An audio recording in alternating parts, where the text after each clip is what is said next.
الله من الشيطان الرجيم. بسم الله الرحمن الرحيم. أحييكم بتحية الإسلام. السلام عليكم ورحمة الله وبركاته. الحمد لله رب العالمين وبه نستعين على أمور الدنيا والدين، ثم الصلاة والسلام على أشرف الأنبياء والمرسلين سيدنا محمد وعلى آله وأصحابه ومن تبعهم بإحسان إلى يوم الدين. نشهد أنك يا رسول الله بلغت الرسالة وأديت الأمانة ونصحت الأمة وكشف الله بك الغمة وجاهدت في سبيل الله حق جهاد حتى أتاك اليقين. أما بعد، رب اشرح لي صدري ويسر لي أمري واحلل عقدة من لساني يفقهوا قولي. اللهم علمنا ما ينفعنا وارزقنا علوما تنفعنا في الدين والدنيا والآخرة. اللهم زدنا علما وارزقنا فهما. Ma'asyiral muslimin, Bapak Ibu sidang jamaah salat zuhur Masjid An-Nur yang dirahmati Allah Subhanahu wa taala. Alhamdulillah atas segala limpahan nikmat, karunia, inayah dan pertolongan dari Allah Subhanahu wa taala, sehingga siang hari ini dapat kembali kita hadir di masjid yang kita cintai dalam rangka melaksanakan kewajiban kita sebagai hamba Allah Subhanahu wa taala, memenuhi panggilan Allah, hayya 'alas shalah, hayya 'alal falah. Maka mudah-mudahan apa yang kita upayakan di siang hari ini kelak hendaknya menjadi pemberat timbangan kita di pengadilan akhirat, fi mizani hasanatina, di timbangan kebajikan kita di hadapan Allah Subhanahu wa taala. Bersalawat kepada Rasulullah sallallahu alaihi wasallam dengan melafazkan Allahumma salli ala sayyidina Muhammad wa ala ali sayyidina Muhammad. Assalamu alayka ya Rasulullah. Mudah-mudahan kita senantiasa berpegang teguh kepada ajaran baginda Rasulullah, memperbanyak salawat kepada beliau yang mudah-mudahan menjadi sebab dimasukkannya kita kelak ke dalam syurga Allah Subhanahu wa taala. Amin ya rabbal alamin.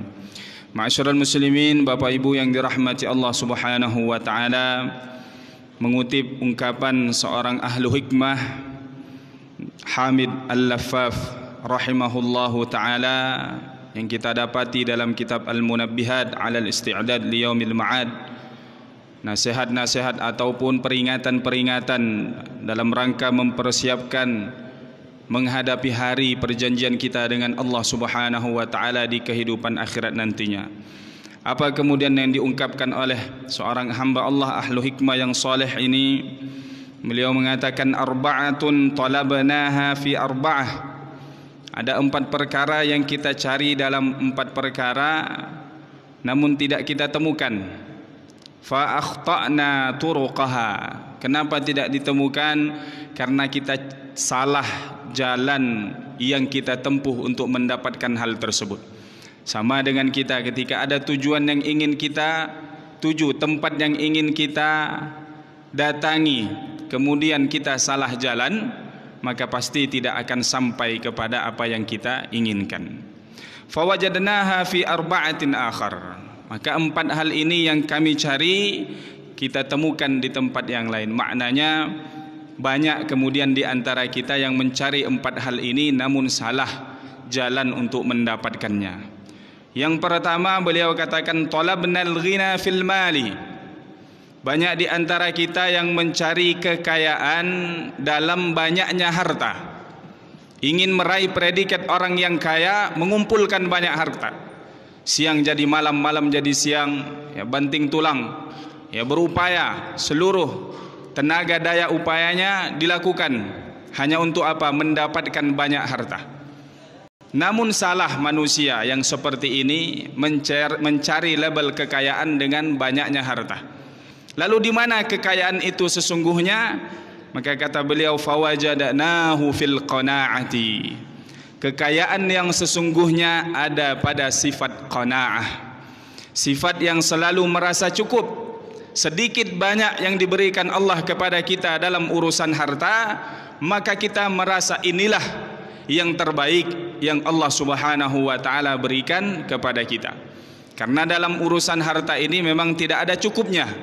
Sehingga Rasulullah pun mengingatkan kita, kalaulah seandainya anak cucu Adam manusia ini punya dia lembah ataupun punya satu gunung emas, maka dia akan mencari yang kedua. Maka tidak ada habisnya sampai akhirnya kita kemudian masuk ke dalam tanah ataupun berada di tempat perbaringan kita di alam barzah, baru kemudian kita sadar bahwasannya yang kita cari sesungguhnya bukanlah hanya harta di kehidupan dunia, di kehidupan yang sementara ini. Maka Bapak Ibu yang dirahmati Allah, jika ingin mendapatkan kekayaan, maka jadilah orang yang ridha dengan pembagian Allah Subhanahu wa taala, ridha dengan pemberian Allah. Wardha bima qasamallah takun aghnan nas.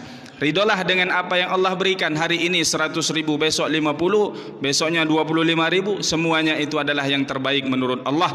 Tugas kita hanya berusaha, yang memberikan semuanya atas izinnya Allah Subhanahu wa taala. Yang kedua, talabna ar-rahata fi tsarwati fawajadnaha fi qillatil mali. Banyak orang yang mencari kesenggangan, waktu bersenang-senang dengan cara hidup dalam kemewahan. Artinya apa? Dengan kemewahan dia bisa bersantai, menikmati fasilitas yang dimilikinya, rumahnya yang mewah, kendaraannya yang bagus, dan juga dengan uangnya bisa mengunjungi tempat-tempat untuk bersantai. Padahal hakikatnya waktu yang senggang bersantai itu didapatkan bukan dalam kemewahan, tapi apa? Fi qillatil mal, dalam sedikitnya harta. Orang yang sedikit hartanya tidak akan banyak beban pikirannya. Kenapa? Karena tidak banyak yang ingin dihitung-hitungnya, tidak banyak yang kemudian jadi beban pikirannya. Betapa banyak orang yang kita lihat hidup kaya tetapi tidak mampu kemudian dia menikmati kekayaannya karena sibuk mengurus hartanya. Bahkan di malam hari sedikit waktunya dipakai untuk tidur, bahkan sebelum terlelap tidurnya sibuk memikirkan bagaimana hartanya di sana, kebun sawitnya yang di sana. Maka pada hakikatnya kalau ingin mendapatkan ketenangan ataupun waktu yang senggang, maka fi qillatil mal, dalam sedikitnya harta. Kenapa demikian? Karena orang yang sedikit hartanya juga akan mudah dia mempertanggungjawabkan nanti di kehidupan akhirat. Karena harta ini di antara yang akan ditanyakan oleh Allah. La tazula qadamai 'abdin yaumal qiyamah hatta tus'ala an arba'. Tidak akan beranjak kaki manusia hamba Allah di pengadilan akhirat sampai kemudian dia ditanyakan 4 hal, dan satu di antaranya, dan yang satu ini pertanyaannya 2, an malihi, tentang hartanya, min aina iktasaba wa fima anfaqa, dari mana dia dapatkan dan kemana kemudian ia belanjakan. Didapatkan dari jalan yang halal akan diminta pertanggungjawaban, didapatkan dari jalan yang haram pasti akan mendapatkan siksa dari Allah Subhanahu wa taala. Kemudian selamat kita dari pertanyaan pertama, belum tentu kita selamat dari pertanyaan kedua, karena bisa jadi kita belanjakan harta itu tidak di jalan yang diridhoi oleh Allah Subhanahu wa taala. Kemudian yang ketiga, wa talabnal ladzati fin ni'mah. Kita banyak mencari kenikmatan ataupun kelezatan dalam kenikmatan. Maknanya dalam sesuatu yang nampak indah, dalam sesuatu makanan yang nampak menggiurkan kita, kita mengira ada kelezatan di sana. Tetapi di mana kita mendapatkan kelezatan? Fil badanis sahih, dalam badan yang sehat.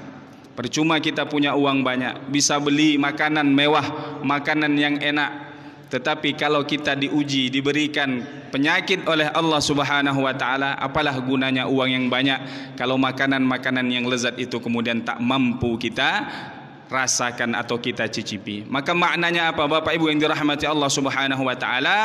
Kesehatan ini adalah nikmat di antara nikmat yang besar, bentuk kasih sayang Allah Subhanahu wa taala yang diberikan kepada kita. Bahkan dalam ungkapan lain pun kita dapatkan bahwasanya di antara bentuk kasih sayang Allah kepada hambanya manusia, yang walaupun manusia itu, hamba itu berbuat dosa, berbuat maksiat kepada Allah, 4 di antaranya Allah tidak akan cabut dari hamba tersebut sebagai bentuk kasih sayangnya. 1 di antaranya rizquhu, rezekinya, walaupun dia bermaksiat tetap Allah berikan rezeki. Sihhatuhu, kemudian kesehatannya juga, walaupun dia berbuat maksiat Allah tetap berikan kesehatan. Dan kemudian di antaranya yang lain, Allah menangguhkan siksaan bagi kita karena ada namanya babut taubah, pintu kita untuk bertaubat kepada Allah. Kemudian apa? Allah tutup aib kita yang berbuat maksiat kepada Allah Subhanahu wa taala. Maka mencari kelezatan itu ada pada badan yang sehat. Maka mudah-mudahan kita memperhatikan makanan dan minuman yang kita konsumsi di zaman sekarang ini. Banyak makanan yang nampaknya enak, nampaknya nikmat, tapi di baliknya ada hal-hal yang kemudian justru membahayakan kesehatan kita.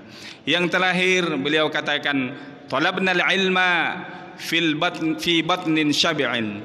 Kita mencari ilmu dengan kondisi perut yang kenyang. Sementara ilmu tidak didapatkan dengan perut yang kenyang. Fawajadnaha fi batnin ja'iin. Ilmu itu didapatkan dengan perut yang kosong. Maknanya apa? Perlu ada usaha, perlu ada kesungguhan. Maka dalam ungkapan dikatakan, al-ilmu la yu'tika ba'duhu illa an tu'tiya kullah. Ilmu tidak akan memberikan sebagian darinya kecuali kita memberikan seluruh apa yang kita punya, kemampuan dan kesungguhan, harta dan lain sebagainya. Maka menuntut ilmu adalah di antara perkara yang baik, perkara yang berat, dan perkara yang mendapatkan juga pahala yang besar di sisi Allah Subhanahu wa taala. Mudah-mudahan bermanfaat apa yang kita sampaikan di siang hari ini. Wallahu a'lam bissawab. Yang benar datangnya dari Allah, yang salah dari kami sendiri. Ihdinas siratal mustaqim. Ya Allah, tunjukkanlah kami jalan yang lurus. Allahumma ja'alna minal ladzina yastami'una al-qawla fayattabi'una ahsanah.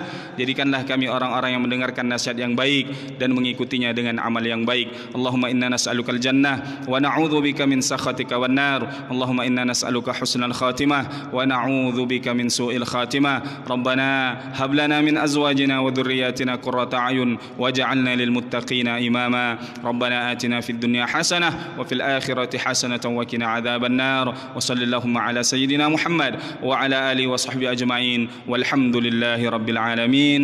Wal afu minkum. Mohon maaf atas segala kekurangan dan kekhilafan. Wassalamu alaikum warahmatullahi wabarakatuh.